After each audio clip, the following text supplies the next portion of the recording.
Economic Survey.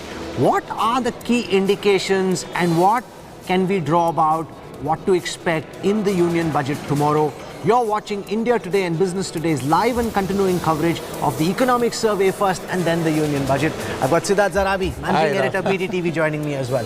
Welcome, Siddharth. And at this time, we've got with us for perspective Vice Chairperson of the Niti Aayog, Dr. Rajiv Kumar, joining us on this broadcast. One of the key highlights of the economic survey is a projection of a GDP growth rate of between 8 and 8.5. I want to walk across to the budget intelligence dashboard as I welcome Dr. Kumar and show you where the GDP story has been so far. And we saw, Dr. Rajiv Kumar, recently the IMF projected, now you're projecting for next year 8 to 8.5. The IMF had a projection of more than 9%. So you're being conservative in comparison with the International Monetary Fund. Why is it that you believe that the Indian GDP will grow between 8 to 8.5 in comparison with the more optimistic projections we're seeing from abroad? Hi Rahul, good to be here. And I think government is being more conservative simply to not be surprised on the downside. Can you hear me? We hear you well. Go on, please. Yeah. So not to be surprised on the downside. I think these estimates are based on our own realistic assumptions of how the different sectors will play out, and how private investment and demand and consumption will rise in the next year.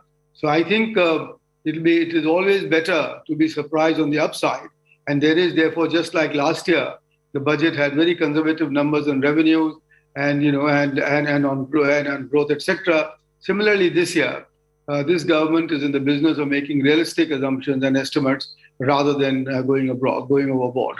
So that's the story essentially.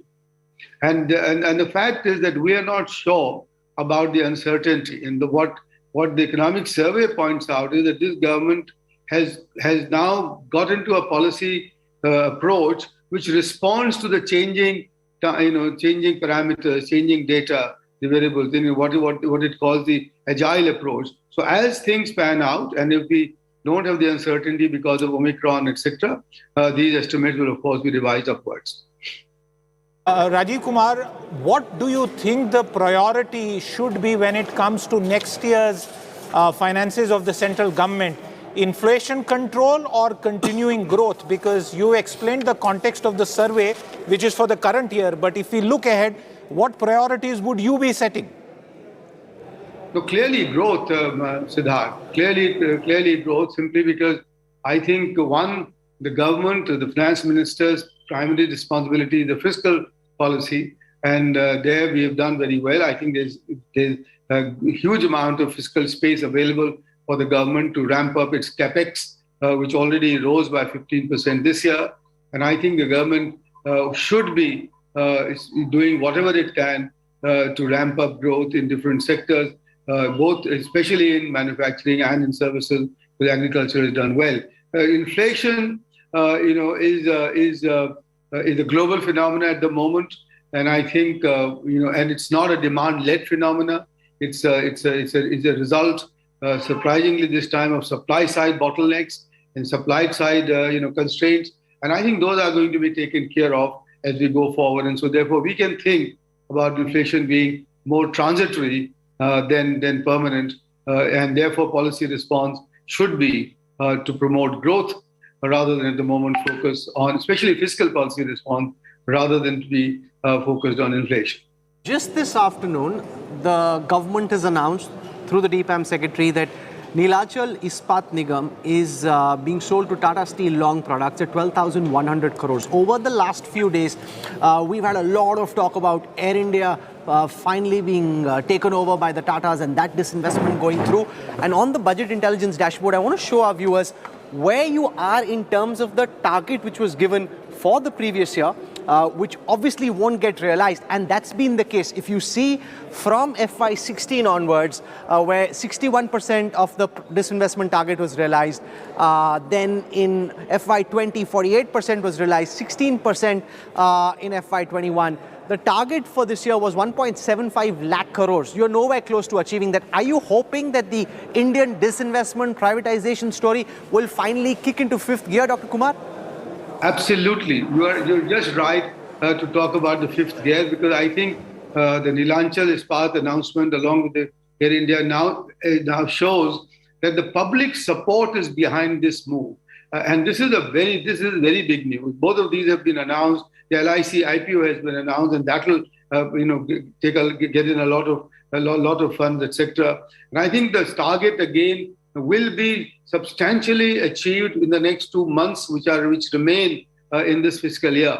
But I think the momentum is now there, and the process is clear.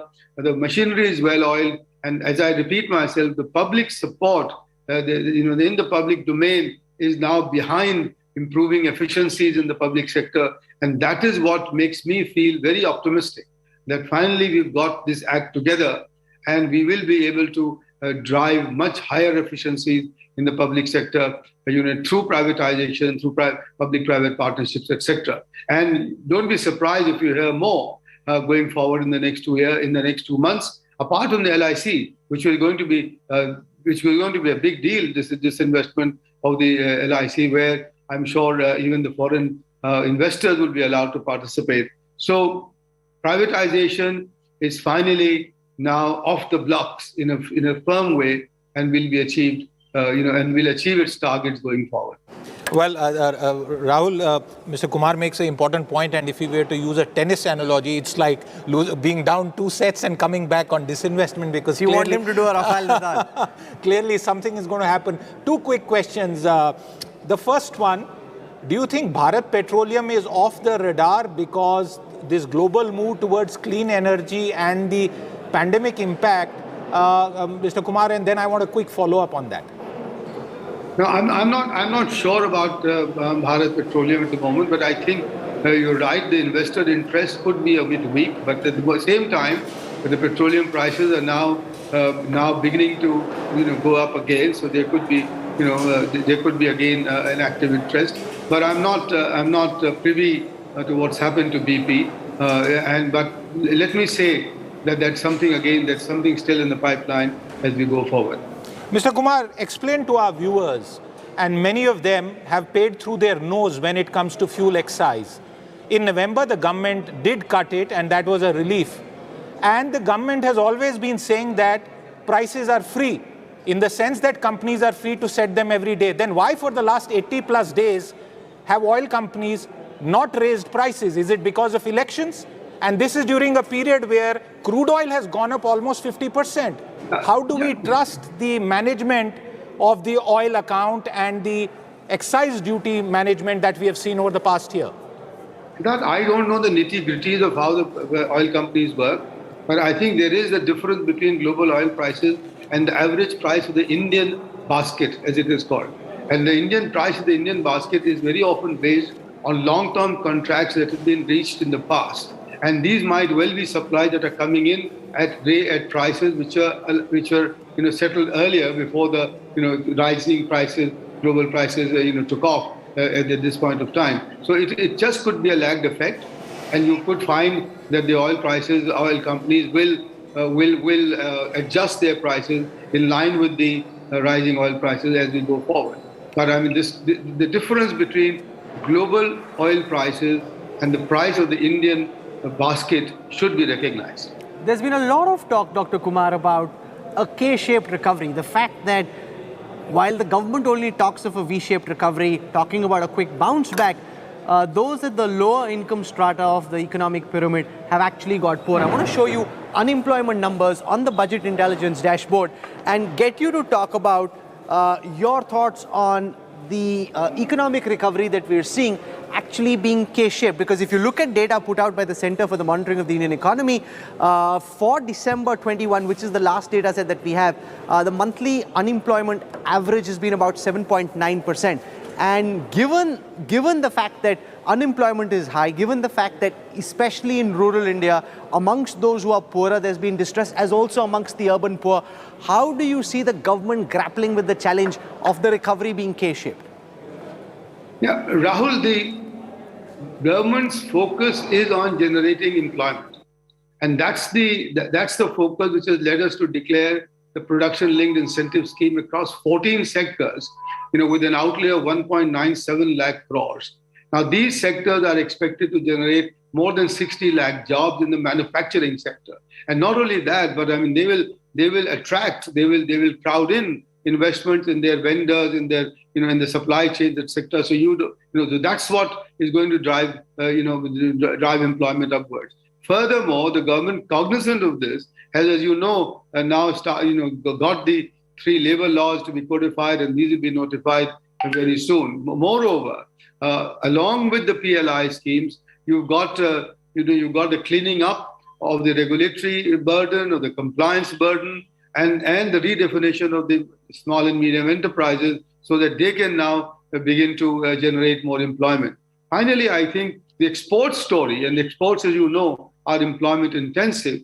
That growth, and the April to December export figures of more than $300 billion, being 50% up the previous year, shows that will drive employment growth as we go forward. And the global economic recovery still remains strong. So government is, of course, cognizant of the employment situation and is doing whatever it can to generate the employment in a sustained manner, in a sustainable manner, and not in a manner which will just create a flash in the pan and then fall off. Last thing here is the government's focus on infrastructure and capex and construction, because that is what generates employment again on a sustained manner. So the K-shaped recovery that you talked about, the government is cognizant of that and is working towards getting employment generation up and running on a sustained manner, as I explained earlier.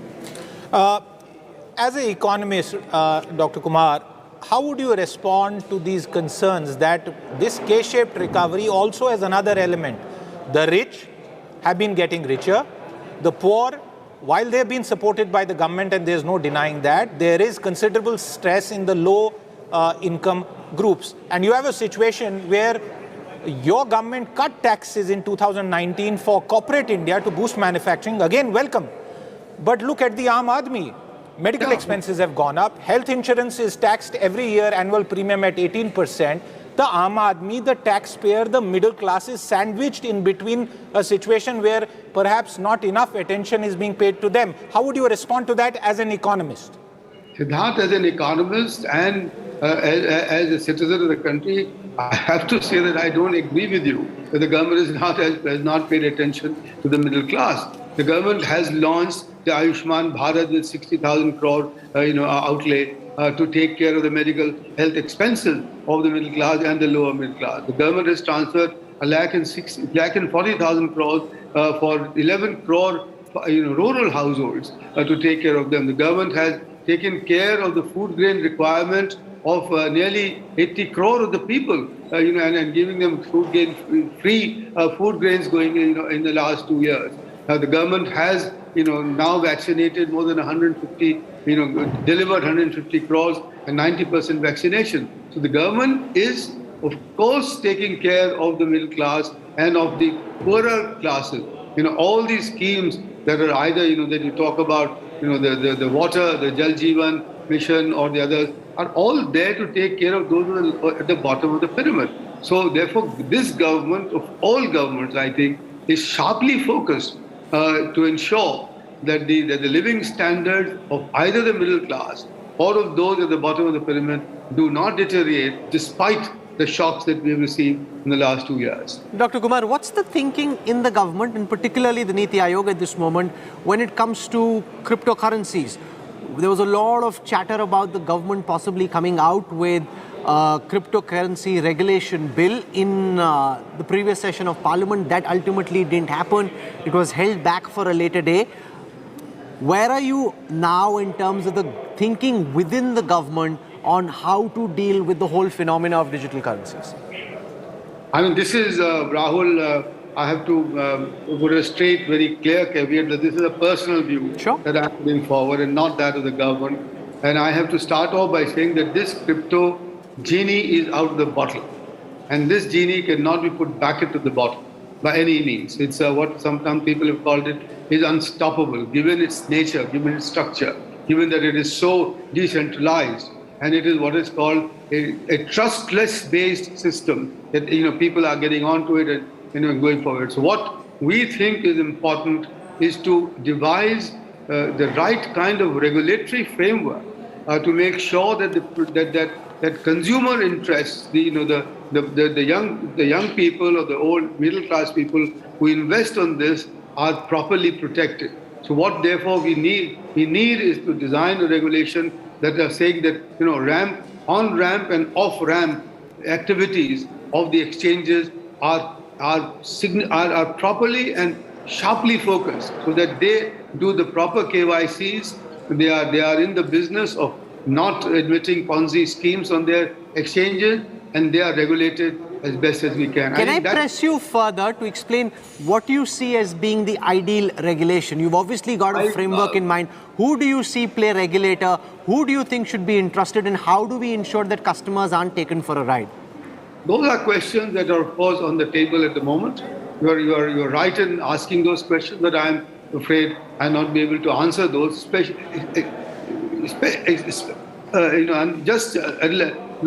Except to say that the regulators are there, and the regulators need to be have become conscious of it, and the government is cognizant of the fact that such a regulation needs to be devised. But all options are open at the moment. Let me add to that. All options are open at the moment, and let's see how the approach comes out as we go forward.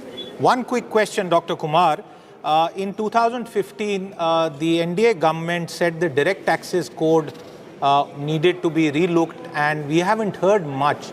Is it time for a fresh initiative to rationalize our direct taxes code? It causes a lot of pain also, as you are aware, to both individuals and companies, despite all the rationalization that has happened during this government's tenure. Would you personally support a fresh initiative in this regard? Siddharth, there is so much going on at the moment to come out of the pandemic and put the economy back on rails, as it were, on a sustained path of 8.5%, 9% rate of growth going forward. And given, as you say yourself, that a lot of rationalization is taking place already, I think there is, the policy agenda is pretty full. And I think at the moment, while a direct, a relook at the direct tax code is of course, welcome, but I'm not sure that we need to be in a great hurry, in a tearing hurry, to be able to do that. The direct tax regime has been rationalized. The corporate tax rates have been brought down. The individual tax, then the individual net has been widened. And I think it's, and by the way, a number of other things, which is the appeals, level has gone up, at what you can get, the retrospective tax has been withdrawn. So I think a lot has been done, and I think we can take a breath, while the economy finds itself, on the tracks for sustained and rapid recovery moving forward. One of the big thrust areas for the government in the year gone by, and a reform that was spoken of with great passion, was on farm reform. Given the fact that there was a huge protest in Uttar Pradesh, in Punjab, parts of Haryana, the government's now called back the farm laws that were brought in. What is the thinking currently? Because we've spoken to you personally and to others in government who are passionate advocates of those farm reforms, but those turned out to be politically very expensive. The government cut its losses, pulled back. Therefore, and given the need, the imperative for those farm reforms, how do you see these two issues being dealt with in the months to come? The need to actually reform Indian agriculture, and the need also for the Modi Sarkar to contain the political blowback.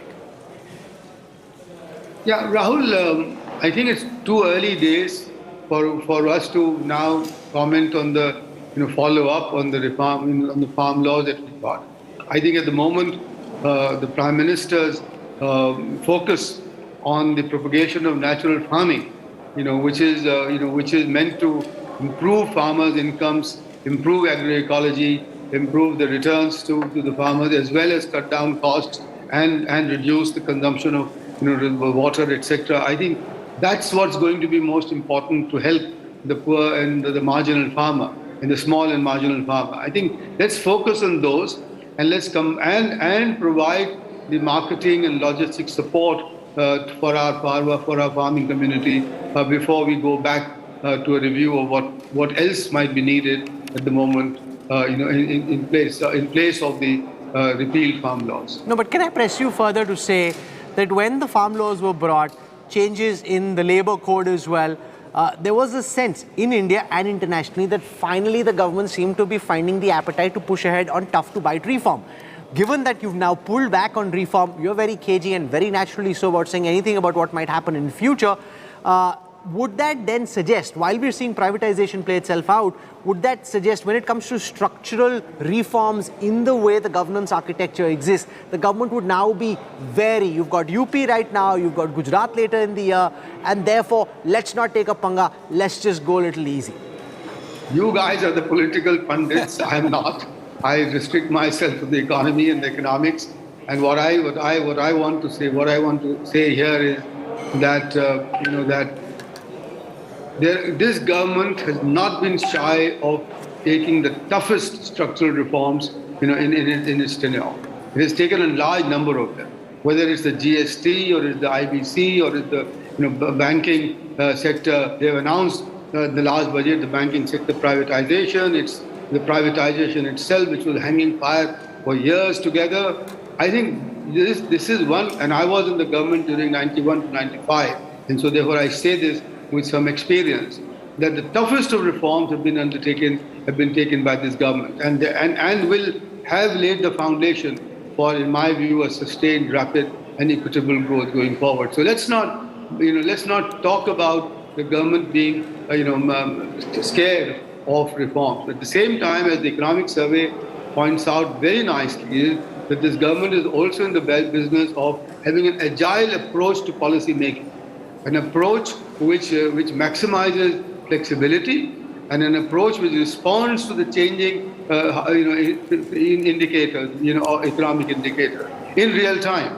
And I think that is what the government will continue to do, to respond effectively and with flexibility and agility to the emerging economic situations in the country. We'll leave it over there. We hope to have you back with us, Dr. Rajiv Kumar, after the budget. Thank you so much for your time. Much appreciated. Thank you. Thank you, Rahul. Thank you, Siddharth. Take All care. the best. Stay well. Bye-bye. Bye. We'll slip into a quick break. A lot coming up on the other side. Also, remember, starting 7 a.m., the 1st of February, you can watch India Today and Business Today's live and continuing coverage of the booster shot budget. Two mega brands coming together with 30 years plus of reporting experience in the budget. This is a set of television coverage which you simply cannot afford to miss. So do mark out your calendar, 7 a.m. We start tomorrow morning. See you. Bye-bye.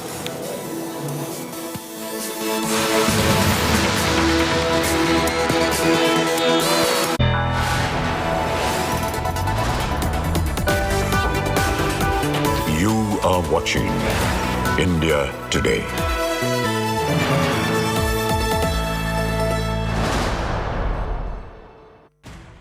India Today Roundtable Goa. Listen to leaders like Pramod Sawant, Arvind Kejriwal, Mahua Moitra, P. Chidambaram, Devendra Fadnavis, Sanjay Raut, Sudhin Dhavalikar, Vijay Sardesai, Utpal Parikar, Amit Palekar, Randeep Singh Surjewala, and many others only at India Today Roundtable Goa, 3rd February 2022.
India Today Roundtable Goa.